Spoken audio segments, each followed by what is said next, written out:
IPL top 2 decide பண்ண போற ரெண்டு மேட்சும் இன்னைக்கும் நாளைக்கும் நடக்க போகுது. லீக் மேட்சஸ் முடியறதுக்கு ஒரு வாரத்துக்கு முன்னாடியே முதல் முறையா பிளே ஆஃப்ஸ்க்கு போற 4 டீம் முடிவானாலும் அந்த 4 டீம்ல எந்த 2 டீம் குவாலிஃபைர் ஆட போறாங்க, எந்த 2 டீம் எலிமினேட்டர்ல ஆட போறாங்கன்றது இன்னும் முடிவாகாம இருக்கு. லீக்ல கடைசியா 2 மேட்ச் தான் பாக்கி இருக்கு. அதுல இன்னைக்கு நடக்கிற மேட்ச்ல எம்ஐ மற்றும் பஞ்சாப் கிங்ஸ் மோத போறாங்க. இதுல யாரு ஜெயிச்சாலும் அவங்க பாயிண்ட் டேபிள்ல இன்னைக்கு முதல் இடத்தை பிடிப்பாங்க.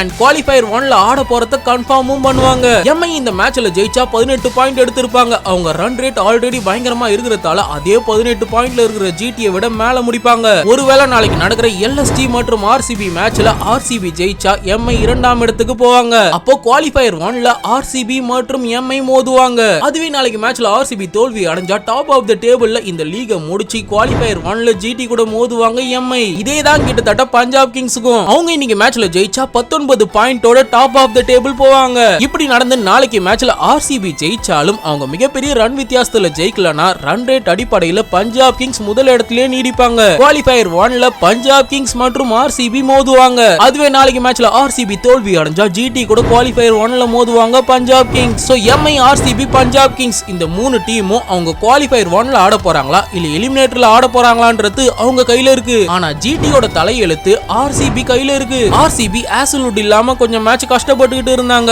அவரு நாளைக்கு மேட்ச்ல ஆட போறாரு. சோ அவரோட வருகை ஆர்சிபிக்கு நல்லதா அமைதான்னு பார்ப்போம். ஏன்னா 2020ல இருந்து இந்த 2025 ஐபிஎல் சீசன் வரைக்கும் 5 வாட்டி பிளே ஆஃப்ஸ்க்கு ஆர்சிபி குவாலிஃபை ஆயிருக்காங்க. நடுவுல 2023வது வருஷம் மட்டும்தான் அவங்க குவாலிஃபை ஆகல. ஆனா அவங்க குவாலிஃபை ஆன மத்த 4 வருடங்களும் அவங்க 3வது அல்லது 4வது இடத்துல தான் குவாலிஃபை ஆனாங்க. இதுல 2020, 2021 மற்றும் 2024ஆம் ஆண்டுகள்ல எலிமினேட்டர்லயே எலிமினேட் ஆனாங்க ஆர்சிபி. 2022ல குவாலிஃபயர் 2ல எலிமினேட் ஆனாங்க. சோ இந்த பேட்டர்ன்ல இருந்து மாறி 2016க்கு பிறகு முதல் முறையா அவங்க குவாலிஃபயர் 1க்கு குவாலிஃபை ஆகுறாங்களான்னு பார்க்கணும்.